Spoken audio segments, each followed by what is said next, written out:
A Wildcat helicopter returns from a sortie in Norway on Exercise Tamber Shield. And while it's the aircrew who are at the forefront of developing the Royal Navy's operational capability, there's a whole team on the ground working to support them on their mission.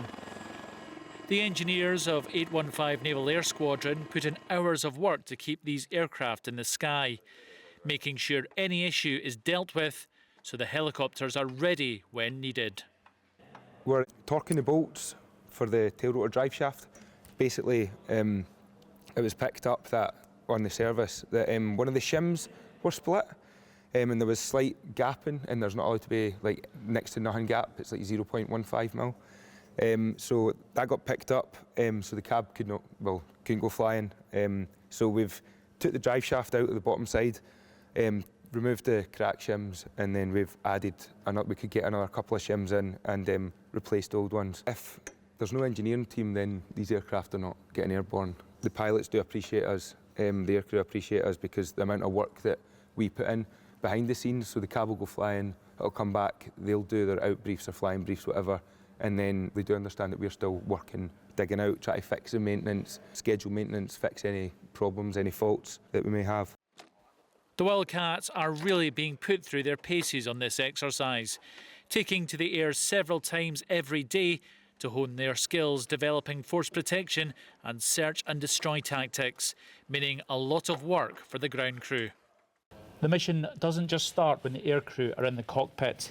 They themselves plan every mission meticulously, but without the round-the-clock work of the engineering team, this thing doesn't get off the ground.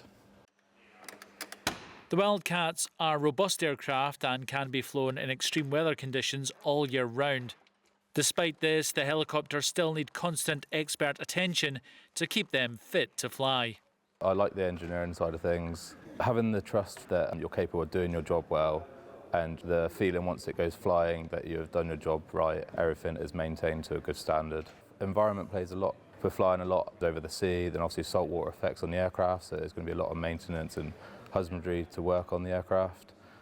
As supervisors, to do freshwater washes on the engines, to make sure there's no build-up, and just the general maintenance seems to keep the aircraft ticking over nicely, and just have an integral part and pick anything up you see, or if there's any sort of red flags, to raise them early and get them fixed so the aircraft can go fly again. As well as taking a lot of people to keep the 4 Wildcats ready for takeoff, it takes a lot of kit to keep them in the air.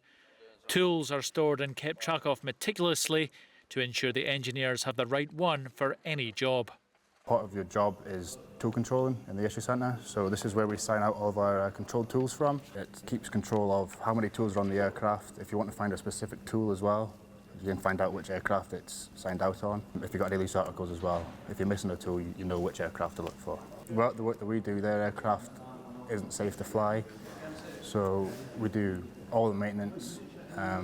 However many hours they want to fly that day, we'll clear it and make sure everything's safe.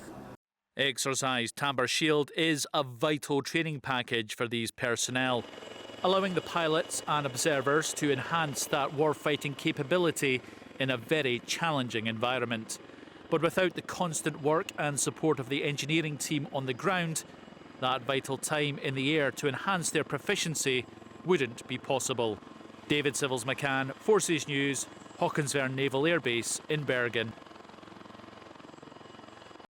Thanks for watching. For more from Forces News, like and subscribe to our channel.